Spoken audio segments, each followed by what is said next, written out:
and the cows. Once upon a time, there lived 4 cows in the forest.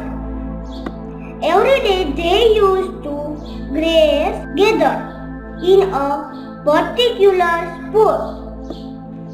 They were all friends. One day a lion saw the cows grazing together.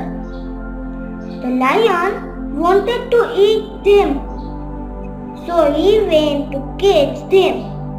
When the cows saw the lion, all of them fought with him. The lion had to run away. A few days passed, and the cows quarreled between themselves and started grazing separately. One by one, the lion killed all of them. The moral of the story is, unity is strength. Have fun, friends. Thank you.